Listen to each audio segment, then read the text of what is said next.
যেখানে আল্লাহ স্বয়ং আমাদের নবী করিম সাল্লাল্লাহু আলাইহি ওয়াসাল্লামকে সম্মান করে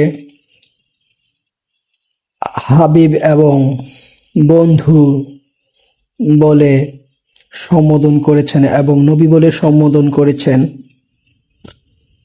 নাম ধরে ডাকেন নাই, সেখানে আপনি আমাদের কলিজার টুকরা নবী করিম সাল্লাল্লাহু আলাইহি সাল্লামকে অবহেলা অসম্মান করে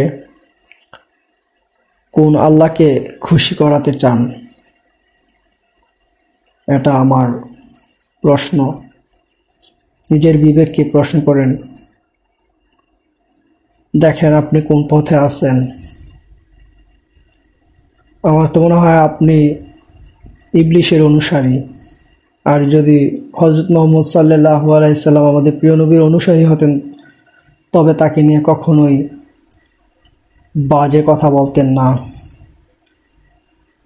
আমার এই বক্তব্যটা যত স্কলার আছে তারাও নবীকে নিয়ে অবজ্ঞার সাথে কথা বলে এবং আরো বিভিন্ন মহল থাকতে পারে, সবার উদ্দেশ্যেই বলা।